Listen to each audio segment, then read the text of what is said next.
क्या आप श्री नैना देवी जी जाने का प्लान बना रहे हैं? आज की वीडियो में हम जानेंगे सबसे अच्छा रास्ता, कुल खर्चा और उस प्राचीन गुफा के दर्शन जो बहुत कम लोग जानते हैं। तो आइए आज मेरे साथ चलते हैं श्री नैना देवी माता नैना देवी चंडीगढ़ से करीब 100 किलोमीटर दूर और अनंतपुर साहिब से मात्र 20 किलोमीटर दूर है। यहाँ जाने के लिए सबसे पहले आपको अनंतपुर साहिब पहुँचना होगा। वो तय करता है कि आप कहाँ से आ रहे हैं, या तो आप रेलवे से आएँ या फिर बस से, लेकिन सबसे पहले आपको अनंतपुर साहिब पहुँचना है। अनंतपुर साहिब पहुँचने के बाद आपको यहाँ से काफ़ी बसेस, टैक्सीज मिल जाएंगी जो नैना देवी जाती हैं। क्योंकि ये लोकल बसेस हैं तो ये ज़्यादा समय लेती हैं नैना देवी पहुँचाने में। ये लगभग 2 घंटे के करीब लेंगी आपको नैना देवी पहुंचाने में, और ये जगह जगह रुकती जाएंगी।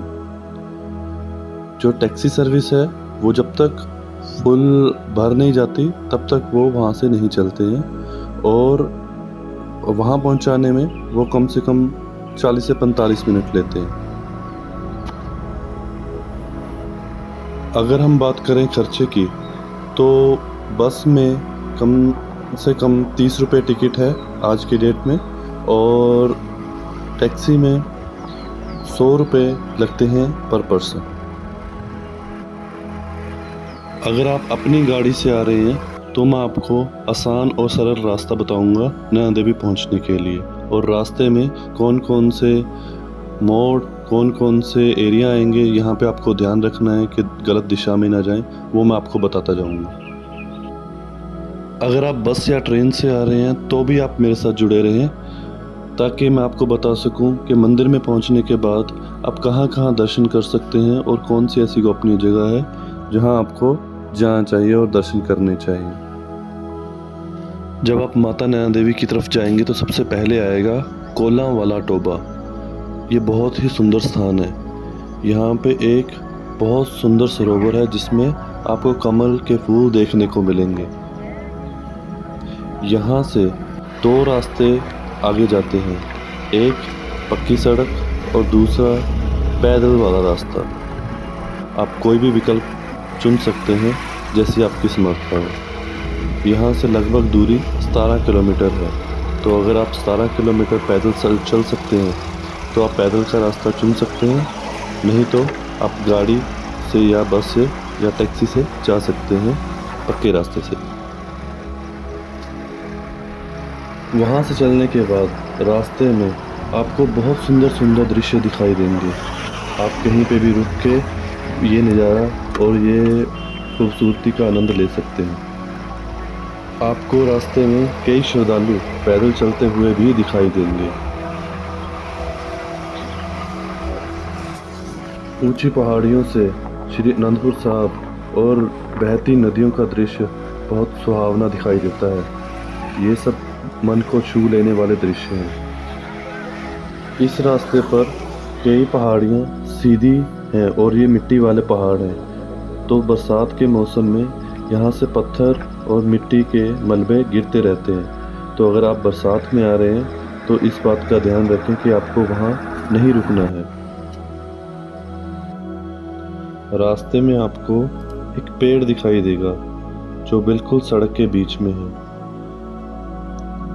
इस पेड़ को काटने की बहुत कोशिश की गई थी जब यह सड़क बनाई गई थी, पर कोई भी मशीन, जेसीबी इसे उखाड़ ना सकी।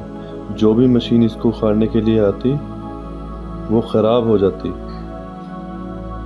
इसलिए ये आज भी पेड़ यहाँ पे है और भक्त इसकी पूजा करते हैं। रास्ते में आपको तीखी व ऊंची चढ़ाइयाँ भी दिखाई देंगी। मंदिर को जाते हुए रास्ते में जगह जगह से हम मंदिर का नज़ारा देख सकते हैं। ऊंची पहाड़ियाँ, ऊंचे पर्वत और घने जंगल। माता के दरबार का ये नज़ारा देखते ही बनता है।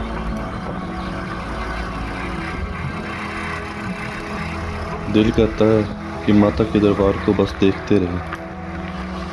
अगर आप बरसात के मौसम में आ रहे हैं तो ध्यान रखिएगा, हो सकता है कि आपको बारिश नीचे ना मिले, लेकिन पहाड़ों पे कभी भी बारिश आ सकती है, तो आपको अपने पास बरसाती या छतरी रखना ज़रूरी है।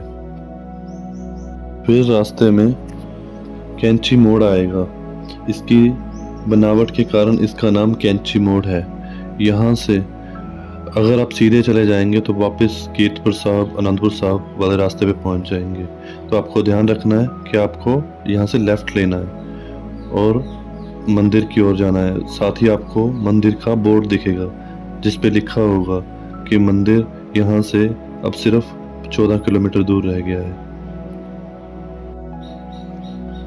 फिर थोड़ी दूर चलने पे आपको पैदल रास्ता दिखाई देगा जो यहाँ मंदिर के पास आकर जुड़ जाता है। यहाँ जब हम पैदल पहुँचते हैं तो यहाँ पे पहुँच जाते हैं। फिर आगे आपको दो रास्ते दिखाई देंगे, एक सीढ़ियों वाला रास्ता, एक गाड़ियों वाला रास्ता। सीढ़ियों वाला रास्ता मंदिर की तरफ सारी सीढ़ियों से होकर जाता है। अगर आप में क्षमता है तो आप उधर से जा सकते हैं। गाड़ी वाला रास्ता आपको सीधा मंदिर के पास ले जाएगा। यहाँ पे आप पार्किंग में अपनी गाड़ी लगा सकते हैं। इसके अलग अलग रेट वहाँ पे दिए हुए हैं जो हर पार्किंग वाले के सेम है। स्कूटर मोटरसाइकिल के 50 रुपये 12 घंटे के लिए और जीप, कार, सुमो आदि के लिए 100 रुपये हैं 12 घंटे के लिए। अगर आप वहाँ पे रात रुकना चाह रहे हैं तो आपको 24 घंटे के स्कूटर मोटरसाइकिल के 100 रुपये देने होंगे और जीप, कार, सुमो आदि के 200 रुपये देने होंगे। यदि आप बड़े वाहन से, बस या ट्रक से आ रहे हैं तो 12 घंटे के 200 रुपये और 24 घंटे के 250 रुपये बनते हैं। यहाँ पे आप रोपवे से भी पहुँच सकते हैं। उसके लिए आपको नीचे नैना देवी बस स्टैंड के पास से रोपवे लेना होगा और वो सीधा ही आपको मंदिर के पास पहुँचा देगा। मंदिर में समय समय पर लंगर की सेवा भी उपलब्ध है। मंदिर में चढ़ाने के लिए प्रसाद और नारियल सेवा, चुनरी सब पास की दुकानों में उपलब्ध है, तो आपको कहीं और से लेने की ज़रूरत नहीं है। आप वहाँ पे जाके ही ये सारा सामान खरीद सकते हैं और माता के लिए चढ़ा सकते हैं। मंदिर के पास आपको दो रास्ते दिखाई देंगे। एक पैदल वाला रास्ता है जिसमें जब बहुत ज़्यादा रश होता है तो लाइनों में लगने के लिए वो बनाया गया है। दूसरा सीधा सीढ़ियों से मंदिर मुख्य द्वार तक। मंदिर के बिल्कुल सामने मुंडन संस्कार स्थल है। यहाँ पे आप अगर चाहें तो अपने बच्चों का मुंडन करवा सकते हैं।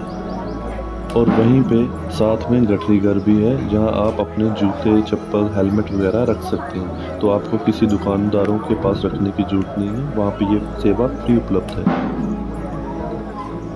मंदिर में प्रवेश करते ही आपको एक बड़ा विशाल पीपल का वृक्ष दिखाई देगा। उसके बाद आपको मंदिर दिखाई देगा जो कि बहुत दिल को छू लेने वाला नज़ारा है। मंदिर के बिल्कुल बाहर आपको चरण पादुका की दिखाई देगी जो कि माता की चरण पादुका के नाम से मशहूर है। उसके सामने दो शेर भी हैं। सावन के महीनों में या नवरात्रों में यहाँ पे बहुत लंबी कतारें लगती हैं, तो इसीलिए उसका ख़ास प्रबंध किया गया है ताकि भक्तों को कोई परेशानी ना हो। यहाँ पे हर समय जगने वाला यज्ञ चलता रहता है जिसमें आप अपना प्रसाद चढ़ा सकते हैं और कंगन इत्यादि बंधवा सकते हैं। यहाँ पे आपको काली माता का मंदिर भी दिखाई देगा। आप वहाँ माथा टेक सकते हैं। यहाँ पे एक योगिनी कुंड भी है। यहाँ पे सूर्य भगवान की अर्चना के लिए एक ख़ास जगह बनाई गई है। अगर आप सुबह सुबह आ रहे हैं तो सूर्य भगवान को यहाँ से देखने का नज़ारा ही कुछ और है। जो भक्त यहाँ आते हैं वो थोड़ी देर माता के मंदिर में बैठकर यहाँ का आनंद लेते हैं और माता को प्रणाम करते हैं। माता के मंदिर में अलग अलग छोटे छोटे और मंदिर भी हैं, जैसे कि गणेश जी का मंदिर, हनुमान जी का मंदिर, श्वेत वाटिका जी का मंदिर और माता की चरण पादुका। इन सब के दर्शन करना ना भूलें। अब मैं आपको करवाता हूँ माता जी के चरण पादुका के दर्शन और माता जी के मंदिर के दर्शन। माता के भक्त कृपया कमेंट में जय माता दी लिखकर उत्साह बढ़ाएं। यहाँ पे एक गेट भी है जहाँ से माना जाता है कि जूना मोड़ ने छलांग लगाई थी और ये आज भी मौजूद है और यहाँ से ठंडी हवाएं आती हैं। यहाँ से वापस जाते हुए आपको एक अद्भुत जगह मिलेगी जहाँ से आप पहाड़ों का नज़ारा देख सकते हैं। यहाँ से नंगल डैम भी साफ साफ दिखाई देता है। यहाँ से हिमालय की बड़ी बड़ी चोटियाँ बादलों से ढकी हुई साफ दिखाई देती हैं, जिनमें बर्फ भी जमी दिखती है।